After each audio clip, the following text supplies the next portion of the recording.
Hi, everybody. It's me, Bricky. I am here to discuss various things that involve faction focuses in Warhammer. And I'm a little late to this party. I apologize. Normally, I do these on like a stream, but I only would have had the time to stream like an hour and to cover these three things. Like, to start the stream, it's a whole thing. So that's whatever. We're going to talk about the various faction focuses, starting off today with Space Marines, and then throughout the day, as I'll keep uploading more of them until things get really good. I'm sorry I'm late to this. I was gone for a while, but yeah, let's chat. Let's chat. Yeah. So they're doing this faction focus thing. And they seem like they're going to be releasing these once every single day, or at least so far they've done that.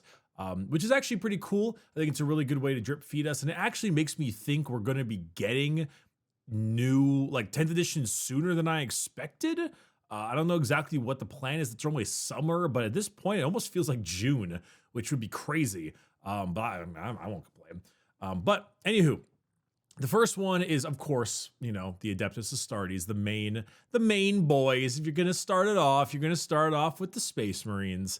And of course, and they shall know no. I'm actually really curious how the Codex art's gonna be. I know, you know what? That'd be a really good tier list. Codex cover art tier list, 9th edition. That'd be kind of fun. Anyway, yeah, it's just because the artwork is so good, Anyway, first thing, I never really realized how nice that diorama is. Let's zoom into this kind of thing. There we go. It looks a lot better. The CSM guy with the tentacle is like holding the gun. It's really cool. Anyway, sorry, I'm getting off track. So I'm just gonna read it verbatim because I'd like to do that, and it might be a little bit easier to gather some information. Some people just like to look at the pictures, and I was one of the people. Space Marines, the undisputed poster boys of 40k. They're the mightiest warriors humanity can offer, further augmented by ancient gene science to forge perfect soldiers clad in I'm just skipping this part. Sorry. So this is the first of our ongoing series of 100% definitely bias-free faction spotlights. We're going to find out why the Adeptus Astartes are simply the best. Space Marines have always the toughest warriors around, and they live up to the legend. Many units such as Terminators, Centurions, and those wearing the Mark 10 Gravis armor. I've always liked Gravis armor too. I always thought it would look really cool. Now have higher toughness, while the game-wide reduction in arm penetration makes power armor feel as tough as it should be. And while rerolls to hit and wound are much rarer now, Space Marines have more access to reflect their elite status, chiefly through the Oaths of Moment faction ability. Your warriors may be few, but they're terrifyingly efficient angels of death. I actually want to roll over to the Oaths of Moment part because I think it's kind of important. As it says here, the Oaths of a Moment is the faction ability. I'm assuming that this is like... No, it's like the army rule. Yeah, Adeptus Astartes army rule. If you are Marines, you get this, which is select one at the start of your command phase. Select one enemy unit from your opponent's army. You make reroll all hits and wounds, which is pretty nasty. All right, then there are detachment rules. Like for instance, Tyranids have this various types of things between the adaptations they want them to have, and then the relics and all that kind of stuff, and then the armor and crap. This is an older one, but I'm reading this just to kind of, because I know oaths are going to be important because we're going to talk about Gilliman soon.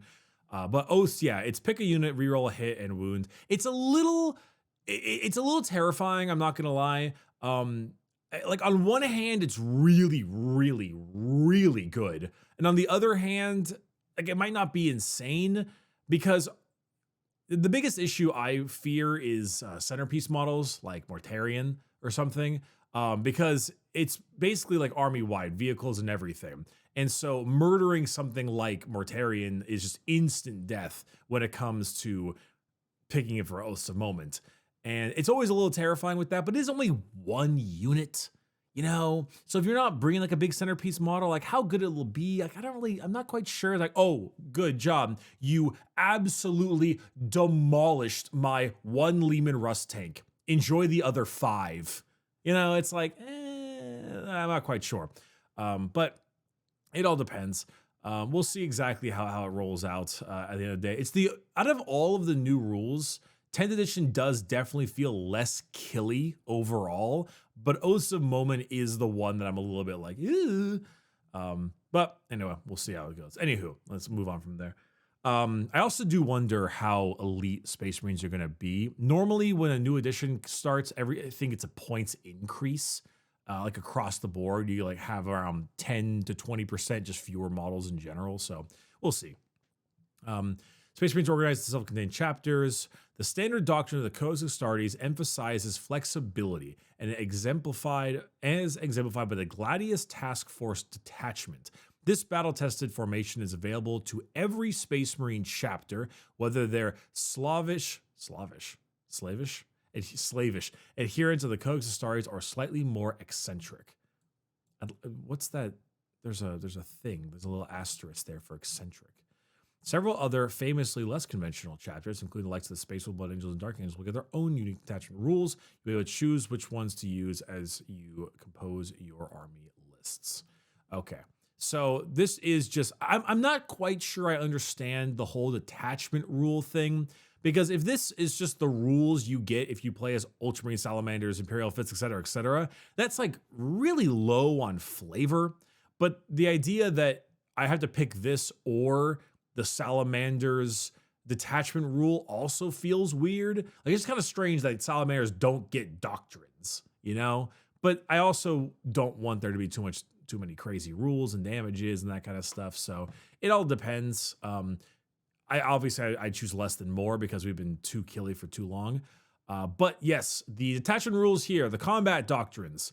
You can select one of the combat doctrines listed below to the start of your next in your command phase. And until the start of your next command phase, that combat doctrine is active and its effects apply to all Astartes units from your army. You can only, with this ability, you can only select one combat doctrine once per battle.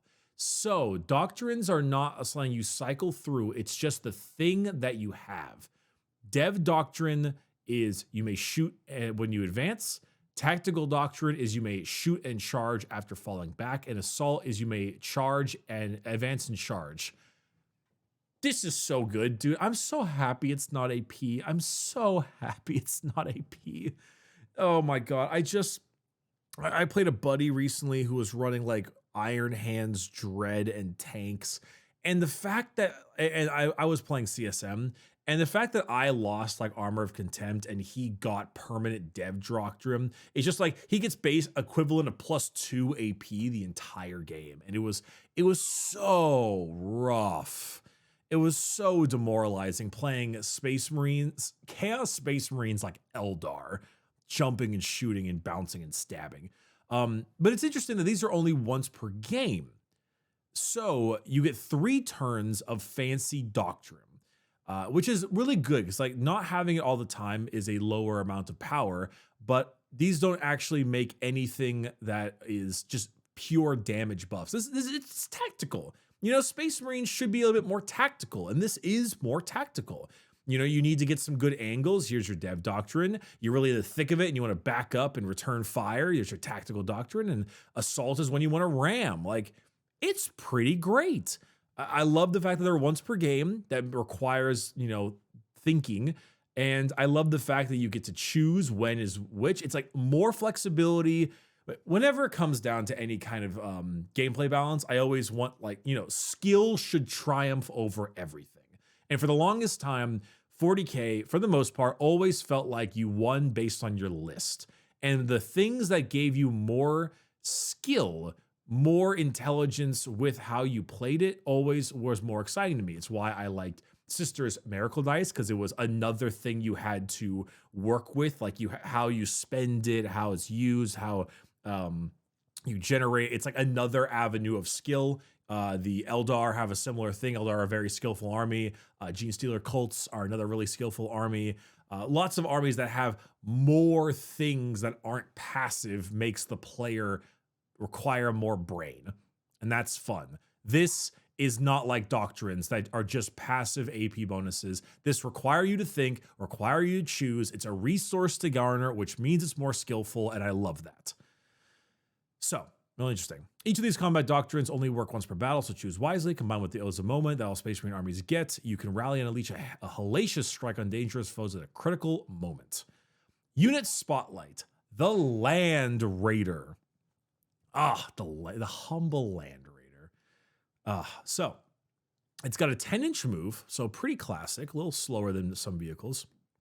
It is toughness 12, so it is chunky as they come, as it should. 2 up armor save, 16 wounds, 6 up leadership thing. Also, side note, I will say, I think battle shock tests require you to beat your leadership number, which I won't lie, might annoy me a little bit. I might have this wrong. Please correct me in the comments if I am wrong, but it makes it seem like you need to roll a 7 to beat the leadership to do it properly.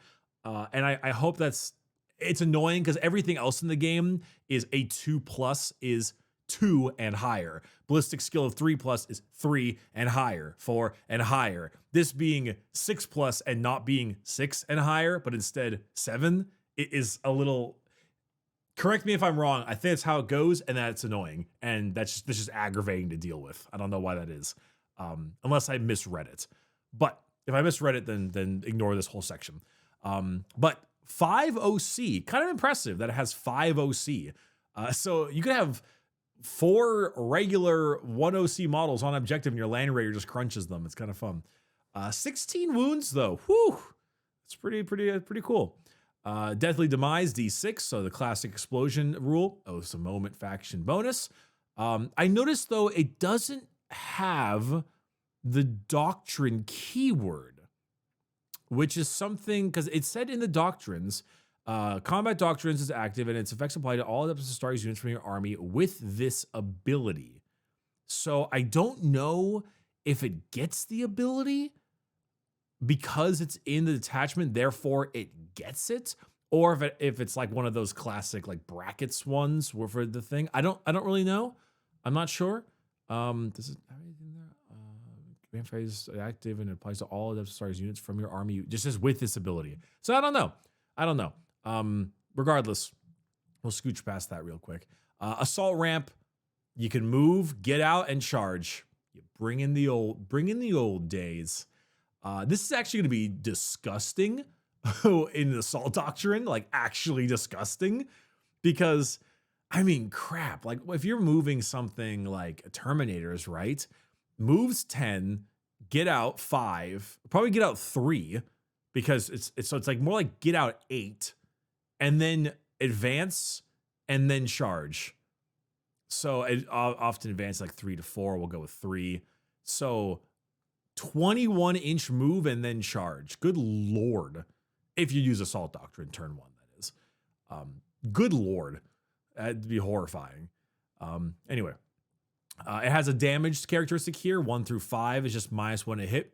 Pretty simple, much easier to handle overall, I'd say. And the composition on the back actually is a whole back card where it can be equipped with a Hunter Killer Missile, a Multi-Melta, and a Storm Bolter, which is fun. It's like the War Gear out, because I guess you turn it over, which is really fun. The model is equipped with Twin Heavy Bolter, 2 God Hammer, las cannons, and armored tracks, and it has the capacity for 12 Adeptus Astartes infantry models. Each Jump Pack, Wolf, and Gravis take up 2. I'm actually shocked that Gravis take up 2 and not 3.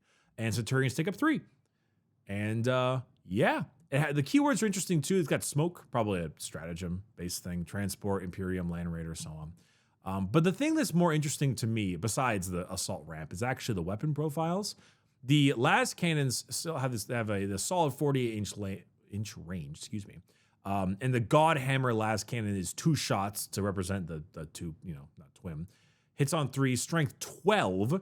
So a las cannon, I don't know if a regular las cannon is also strength 12, but these God Hammer las cannons will be wounding other Land Raiders on 4s, which in the current game is what happens, because las cannons are strength 9 and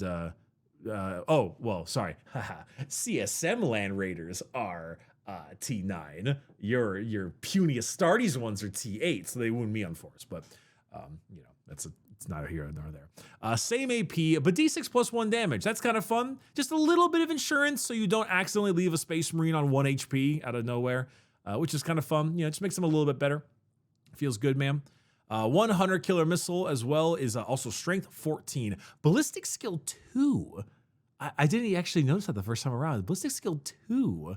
How interesting on that one. Should I just open this image in the new tab? That's better. You can see it a little bit better. Look at that. That's kind of funny. The multi-melty equipment width is the same as usual, though it's only 18 inches, which is rather curious.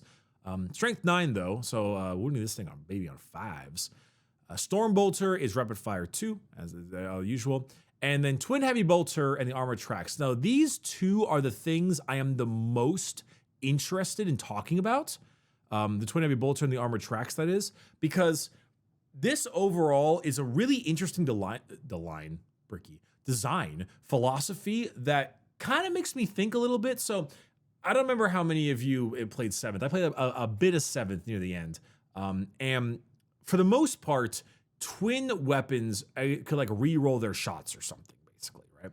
And at the moment, when we think of a twin heavy bolter, we think 6 shots, 5, 1, 2, right? And so what makes those things really nasty is when you gave them a bunch of re-rolls, so then 6 shots became re-rolls to hit, exploding, whatever. This twin heavy bolter, and I noticed this with the aggressors way back when, only has 3 shots. A twin heavy bolter has 3 shots. A heavy bolter also has 3 shots. Just 3. But the twin heavy bolter has sustain hits and twin linked. And the aggressors also have twin linked. And I think, if I'm not mistaken, there is the data sheet for the new Dreadnought that is popping out. It's the one that has the missile launcher and stuff all over it, and it's all fancy pantsy. I think this is the one. Oh no, I'm making a fool of myself. Oh no. Oh yeah. Oh no, I'm a gamer. I'm an absolute gamer. Enormous cover torrent pistol weapon. Okay. Brutalis Dreadnought, that's right. So, yeah, it has a twin storm bolter, which as you can tell is the 2 things on its carapace, but again, only 2 shots with rapid fire, of course, but it gets twin linked still. So it seems that because one of the issues that I think people kind of forgot about when it came to the killiness of Warhammer is it wasn't just the amount of rerolls, the AP, and the strength and all the damage, it was volume. AdMech didn't kill your ass because they fired a bunch of like neutron lasers at you. They killed their ass because they had 60,000 AP1 shots that auto wounded on 5s with a stratagem. You know, it was just dunking damage in you. I got screwed over in that Iron Hands versus Word Bearers game I played earlier because every single onslaught Gatling cannon was AP2 with 12 shots. Or heavy onslaught Gatling cannon. So it seems that if it's a twin weapon, it doesn't get double shots, it gets twin linked base. This one does get sustained hits though, which is nice. That's exploding 6s. So you get a little bit of extra hits there, but twin linked, for those who forget, it's full rerolls to wound. So if you have a twin linked weapon, you don't get more shots, you get rerolls to wound, which makes it so that the amount of firepower is nowhere near as crazy, but the firepower you have is a bit more, accurate, I suppose, or efficient. We'll go with efficient. I like that change a lot. It feels like a great middle ground in figuring it out. It's like, hey, it makes them better, but it lowers its output drastically. Sustained hits might get you an extra hit too, which is, it's fun. It's fun. Lastly, armored tracks, 6 attacks, weapon skill 4, strength 8, AP 0, 1 damage. I love that so much. I love the fact that now vehicles might actually punch you in melee. But like that's a genuine threat. 6 attacks hitting on 4s. That's 3 strength 8 hits. Like you'll crunch a couple guardsmen with that. Genuinely crunch some guardsmen. It's kind of great. It's not just like, maybe I'll get some 6s. Like no, you might actually run over some squishy dudes. I'm glad the AP is 0 though, because I would like it to not run over a Space Marine. It's just kind of silly, but still it's kind of fun. Anyway, that was a whole lot going on with the Land Raider, but overall, assault ramp back. I know there's like 50,000, no, 10, we'll go with 10 people out there that are watching this video right now that are over 40 and they're remembering the assault ramp from way back when, and they're like, God damn it. I'm home. But sorry, I got to meme on you a little bit. But overall, no, this is really great. I like that there's still war gear options, which makes me interested in the psychers, because we talked about like, ooh, can a psyker swap out their powers and change their stuff? Now that we know there's a backside with war gear options, psychic powers, flip it over, new psychic powers, maybe, hopefully, please. But everything else here, super fun. I like how the 100 kilo missile hits on it too. That's also great. It's this card system is genius. I'm really pleased with how GW is doing this so far. Anyway, let's keep it going. Oh boy, we're gonna be here for a while. Oh my god, it was 20 minutes in already. God damn. All right, let's talk about G-Man. Robute Gilliman is as tough as a tank and twice as deadly, even before I factor in his superhuman spreadsheet skills. This isn't really it's just flavor text. I was gonna read it all, but now I don't think I will. All right, Bobby G. Bobby. Let's talk about him. 8-inch move. Sounds about right. T9. Holy hell. T9. The dude is as tough as a Rhino, which is just the new Rhino, which is just insane. 2-up armor, 10 wounds. Remember, the 9 wound thing doesn't matter anymore. And then we've got a 5-up leadership, which I guess is a 6 or higher, maybe a 5 or higher if I'm wrong, and 4 OC, less than the Land Raider, which is kind of hilarious. Right, the Land Raider 5, right? Yeah, whatever. So, as for his faction abilities, we have at the moment he has a 4-up invulnerable save. It doesn't. I don't see the detachment ability there either. Yeah, I don't see the whole doctrines, and I feel like Gilliman would get the doctrines. So it's probably just a thing with the attachment, because it probably wouldn't be on the card, because you have to pick it during the setup. Okay, yeah, they probably get the thing then. They probably get it. All right. It's a monster. He's a monster character, epic hero, Imperium Primarch, and Robute Gilliman, all the keywords. And as for his actual weapons, he's got his Hand of Dominion, 30-inch range, rapid fire 2, so it's 4 shots of 15. Obviously, it's on 2s. 6.22. Genuinely, actually, kind of threatening. Come to think of it, like overall, and with the new reduction in AP and stuff, actually kind of threatening. And his melee weapons. So there's been a lot of deliberation on G-Man's melee. Mainly the conversation of, does he get both? And in my opinion, I'm pretty damn positive he does not. Because 21 attacks is some Angron crap, and in a whole other world, and even then, it's not 21 attacks at this power. It's Angron's like 7 attacks at Hand of Dominion or 21 at Emperor's Sword. It's not the combination of both. I'm almost positive there is a core rule that says if a model is equipped with multiple melee weapons, they must only pick one. I would bet money on it. I would bet all kinds of cash. Okay, there's no way in hell he gets both. I just don't believe it. Because if he did, good God, the Emperor's Sword is, because also it makes sense because 7, 14, 7 big attacks, or make 2 hit rolls for a sweep. 14 just kind of makes sense.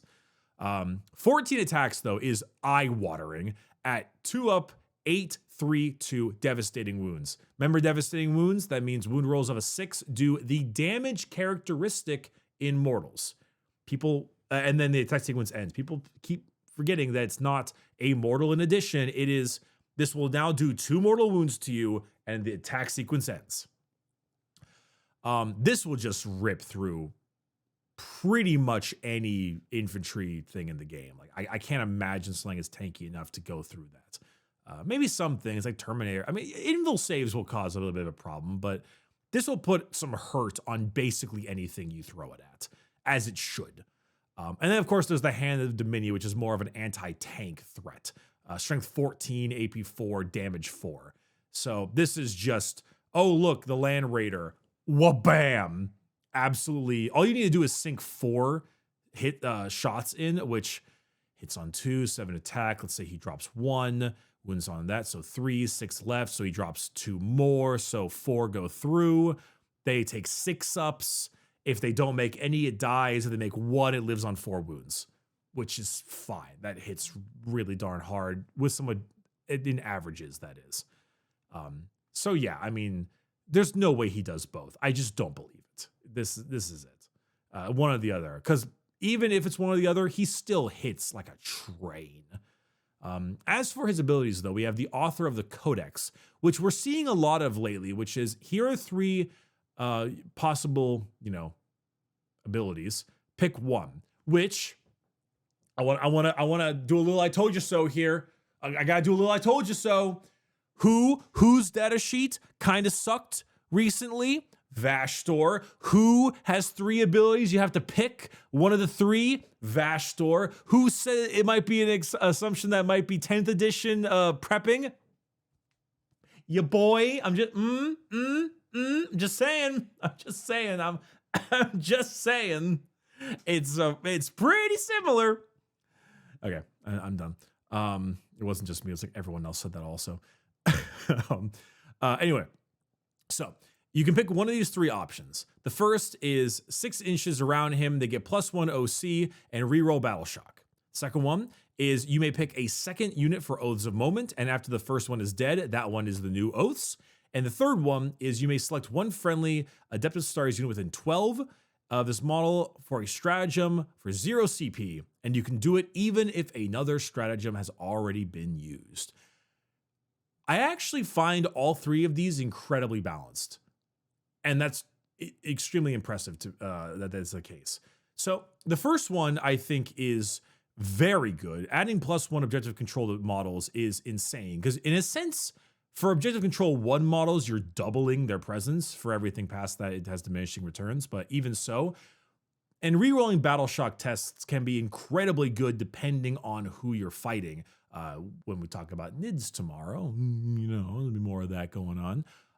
But in particular, if you still score points at the end of the command phase, this is in your command phase. So this could flip objectives in your favor in the command phase. That's some good use. Yeah? If you can do the math and like, oh, I would get this now if I use this, bada bing. So that actually has some huge use. Master of Battle is the one that everyone has the eye water at, which is 2 Oaths of Moment. I am very happy it's one has to die first before the other, because then it actually gives counterplay. Your opponent can maybe really put some stratagems on that unit to try to really make sure they don't die, because then it stops your second Oaths of Moment.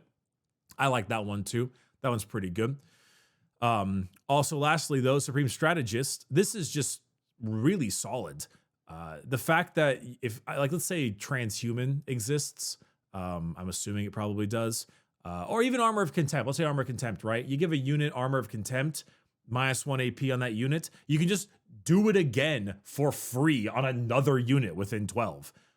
There's a fight on Death Strat, and you can just do it for free. Like 2 separate units that can fight on death. Oh my God. Yuck. They're all really well balanced between each other, though. I think most people will use Master of Battle, but they all have good use.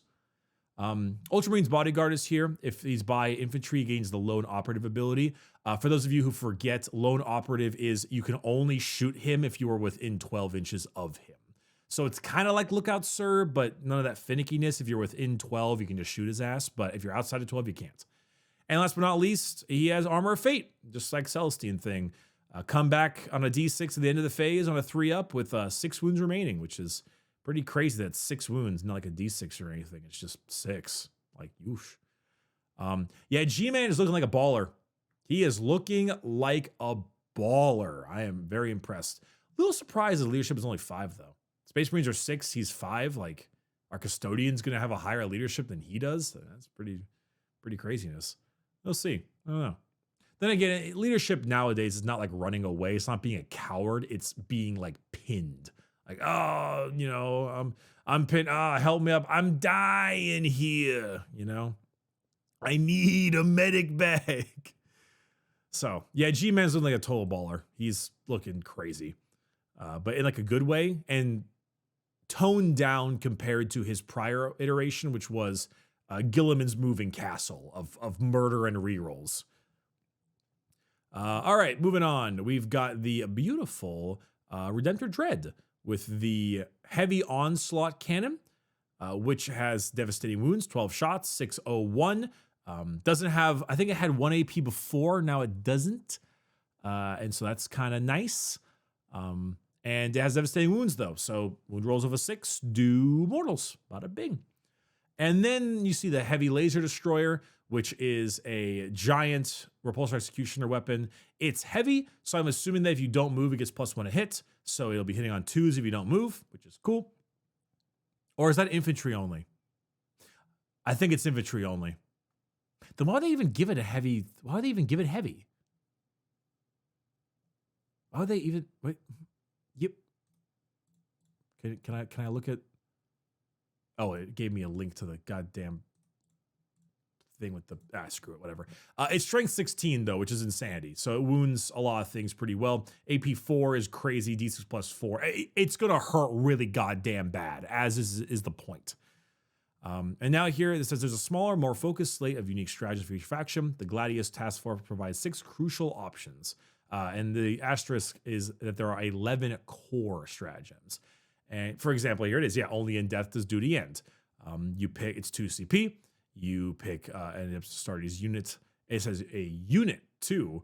And each time while a unit is destroyed, you may fight on death. So this is a fight on death. And yeah, I like this. Imminent death does not prevent a Space Marine from enacting its final justice. Imminent death does not stop a Space Marine. What a statement. Yeah, I mean, that's the whole point. Like the Bobby G thing, being able to do 2 fight on deaths is... And yeah, everything else here is just a whole lot of, the Black Library and everything like that. Space Marine armies are elite and able to adapt to defeat any foe, which makes sense. Point of the Oaths of Moment ability. That's kind of the whole concept. Obviously, Space Marines are way too cheap nowadays. They will most likely go up in terms of cost when the new edition comes out, and that is just pretty nasty. Overall, I know I'm like Mr. Optimism all the time. There are some things that I'm a little bit iffy on, but for the most part, I'm pretty excited. Space Marines have some strong abilities, but they're flexible, they're interesting. And remember what I was just saying a second ago about the doctrines being like a skillful thing? Like you actually need to think, you need to be a general. I love that with Bobby G, exact same thing. You need to think. Author of the Codex, like you need to be smart about this whole thing. You need to think well. And that's just great. It's just, I love it. I love when skill is added to Warhammer in more than just the movement phase and the list building part, and math. I love it. I'm very happy with it. And yeah, so that's Space Marines. It's really interesting. And with the speed at which they're releasing all this stuff, I'm very curious to see how soon 10th is going to come out. Cool. Thanks for watching, everybody. I will see you for the Tyranids one soon.